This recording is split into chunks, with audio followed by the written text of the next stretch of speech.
I've been using this dish rack now for 6 months, and here are the 3 things I think you should know. First, it still amazes me at how much it can fit. I've got the perfect spot over here for utensils, straws, straw cleaner, and pizza cutter, all of the hand washables I don't like to put in the dishwasher. The slots on the side here make it easy to put cups on here and get cups completely dried, especially because they're at an angle. The tray has a little bit of an angle to it, so it helps to keep water from being able to pool, and then this slot right here makes it easy for it to just fall off into the sink, not all over the counter. And these legs right here have a little rubber on them, which helps to hold this in place.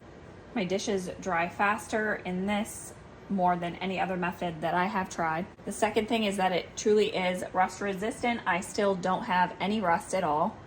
And the third thing is that this is super easy to clean when I need to clean it. I do use this regularly. These 2 pieces will come out. This piece also comes off, and you're good to go. You can clean these pieces with some mild detergent and some water, and this tray as well, mild detergent and water. Easy to use, easy to clean, and it truly is rust resistant. I am still so happy that I got this, and I would buy it again. If you are looking for a dish rack that's going to be easy to clean, something that's truly rust resistant, and something that is going to make it easier to dry your dishes faster, I highly recommend this dish rack.